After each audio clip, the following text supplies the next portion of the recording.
Good morning, guys. How are we all doing? So happy Monday, everybody. Welcome to the new trading week. This is Dan from Trading with Dan, and this is our Bitcoin morning update. So if you guys wouldn't mind smashing that like button, and we will go straight over to the wrong charts.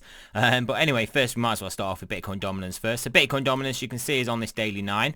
We'll have a quick look at how we've reacted to other 9 candles. You can see we had one here we sold off quite nicely from.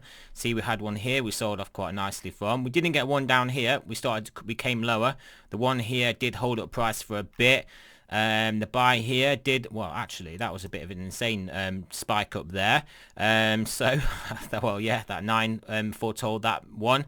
Didn't manage to make one there. Obviously, we accelerated on this 9 and came back up. So there is a certain amount of efficacy from these 9s. So I believe we have got a move lined up for Bitcoin.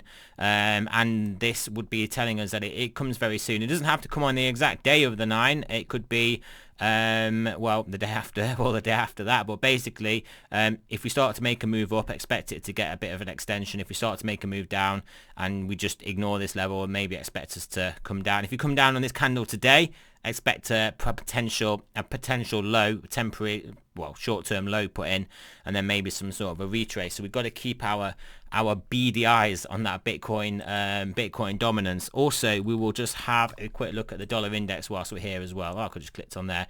As you can see, as I expected, we basically making our way lower. So realistically, if we lose this, the break in Bitcoin is going to be to the upside. And I mean, triple bottoms, who believes in triple bottoms? Who trades for triple bottoms? Who's ever heard of a triple bottom? Triple bottoms are just the thing of fairy tales, so for a reason. So if we come down here, the likelihood on the balance of probabilities is that we're just going to take it out. Well, just carry on our merry way down to the 88s, the 88s, the two fat ladies. So right, over to actual Bitcoin, seeing as this is the Bitcoin morning update, not the Bitcoin dominance and the dollar index daily update. So, I mean, there isn't much going on here really, guys. Bitcoin's got to make a move. Is that move going to be up? Is that move going to be down? Longer time frame in oscillators, statistics, trends, everything kind of suggest it's going to be to the upside. Shorter time frames, a bit more undecided, could even say leaning to the downside. Are we in an ascending triangle? I mean, could we draw a low of this ascending triangle along here? In fact, you know what I will do? I will leave this in because this may be what we have actually going on. So I'll just move it to the same origination point. We'll move this along to here and just move that along to there. So this will be the 3rd time that we've extended this ascending triangle, if we are going to be in this ascending triangle. So obviously we had it drawn up here, and then we lost it. Now we had it drawn up there, and we haven't lost it yet, but I mean, it hasn't been holding price perfectly. Maybe this is a better one. Maybe this implicates a move down to 11,500 and a perfectly healthy, nice looking bullish formation bounce at this area in confluence with our horizontal support at 11,500. Maybe that is the move. Maybe this move comes quite quick.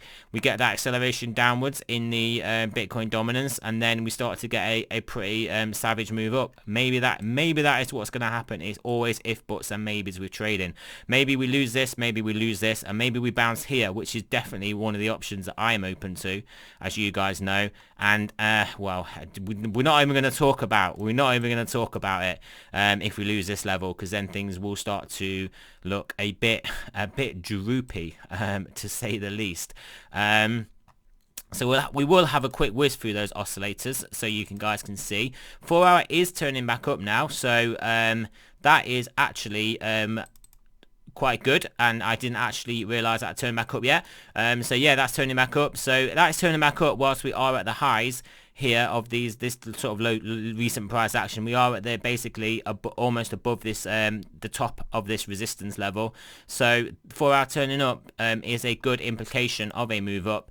10-hour stochastics, though, if I click the right thing, have turned down. 12 hours looking good now. Maybe I was wrong about the short time frame. Daily looking good as well. 3-day not looking so hot, but if we do break up, I mean, that will very easily turn back up. Weekly obviously looking really good, and monthly obviously looking very good. So actually, I will take back what I said about the how it kind of looks on the shorter term, based on those stochastic momentum oscillators, even this level here as well that we are basically holding at. Yeah, good chance the move is up. Everything's statistics, everything's probabilities. That's not it's not a prediction of what is going to happen. It's a prediction of what, just using the tools I have and the price action that we have to observe, that I think is the most likely scenario. So other than that, not too much else to say. A quick video really. We've got some other updates for our altcoins and all that jazz that we do on Monday, so look out for those. And yeah, also remember, this is not financial advice. I'm not a financial advisor. Always do your own research, and I will speak to you guys later on today.